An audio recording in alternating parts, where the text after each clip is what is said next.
Hello friends, अगर आपने बिहार शिक्षक भर्ती के लिए आवेदन किया है तो आज की ये वीडियो आप सभी के लिए काफ़ी ज़्यादा इम्पॉर्टेंट होने वाली है। बिहार शिक्षक भर्ती का आयोजन 24 अगस्त से शुरू होगा, लेकिन इसके महज 12 दिन पहले सुप्रीम कोर्ट ने बीएड वर्सेज बीएसटीसी केस का फैसला सुनाते हुए बीएड को प्राइमरी में बाहर किया और बीएसटीसी बीटीसी को ही प्राथमिक में एलिजिबल करार दिया। ऐसे में 3,90,000 छात्र जिन्होंने बिहार शिक्षक भर्ती में आवेदन किया था प्राइमरी लेवल के लिए, वो बीएड के ही अभ्यर्थी थे, तो इनके सामने बड़ी समस्या खड़ी हो गई है और इन्हीं के द्वारा ही एनसीटी और जो सरकार की अपडेटेड गाइडलाइन आनी है उसमें चीजें स्पष्ट हो जाएंगी कि एनसीटी या गवर्नमेंट बीएड छात्रों को कुछ राहत देती है या सुप्रीम कोर्ट के फैसले को पूरी तरह से स्वीकार करती है। तो इसी को लेकर के आज बीएड छात्रों के लिए दो महत्वपूर्ण नई अपडेट निकल करके आ रही है जो कि एनसीटी और भारत सरकार को लेकर के हैं। आपको जानना भी जरूरी है। कंप्लीट जानकारी से आपको अवगत कराएंगे और एक नई नोटिस जारी हुई है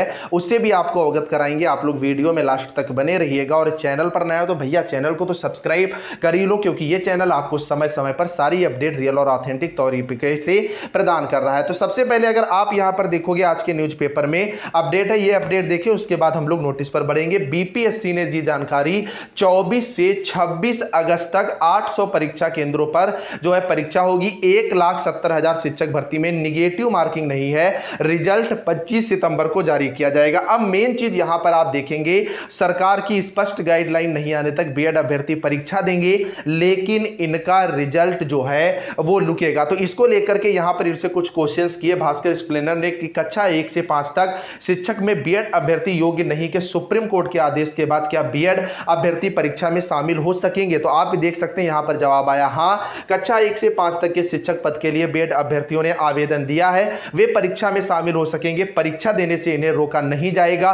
कई ऐसे अभ्यर्थी भी हैं जो बीएड और डीएलएड दोनों के हैं, लेकिन आवेदन में बीएड का जिक्र किया है, इन्हें आवेदन में डीएलएड भरने का जो है वो मौका दिया जाएगा। मतलब जिन अभ्यर्थियों ने बीएड से आवेदन किया था लेकिन उनके पास डीएलएड है, तो उनके लिए बड़ी राहत भरी खबर निकल करके आ रही है कि उनको अपडेट करने का मौका मिलेगा। क्या बीएड अभ्यर्थियों के रिजल्ट पर प्रभाव पड़ेगा? हां, जब तक एनसीटी की सूचना के आधार पर सरकार का कोई स्पष्ट गाइडलाइन नहीं आ जाएगा तब तक के लिए वैसे बीएड अभ्यर्थी जो कक्षा 5 तक के लिए आवेदक है, रिजल्ट रोका जाएगा। हालांकि बीएड और डीएलएड दोनों का रिजल्ट एक साथ जो है वो तैयार किया जाएगा। अगली बात, क्या निगेटिव मार्किंग हटाने से फायदा होगा? तुक्का लगाने से उत्तर सही ही होगा ऐसा नहीं है। हां, या जरूर है, निगेटिव मार्किंग नहीं रहने से गलत उत्तर पर भी तुक्का से कोई क्षति नहीं होगी। गलत अभ्यर्थी चयनित ना हो, इसकी क्या तैयारी है? तो इन्होंने बताया बायोमेट्रिक वगैरह है। मेधा सूची कैसे बनेगी? तो लिखित परीक्षा के आधार पर मेधा सूची जो है वो बनेगी। अब आप अच्छे से यहां पर समझ ले कि मामला क्या है। मामला यह है कि यहां पर बिहार सरकार ने कहा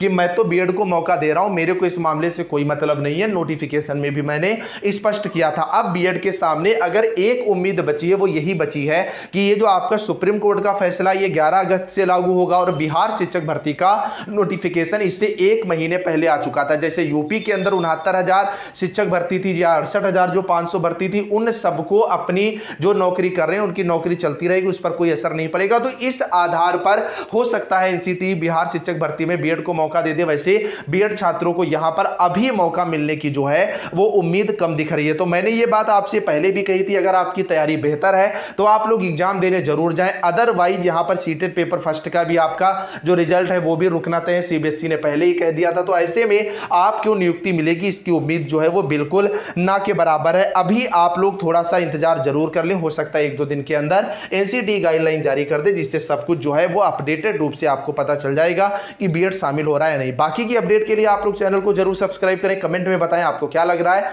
आने वाला समय जो एनसीटी जो अपना नई गाइडलाइन तैयार करेगी, गजट तैयार करेगी, उसमें बीएड को राहत देगी या नहीं। चलिए फ्रेंड्स, मिलते हैं, बाय बाय।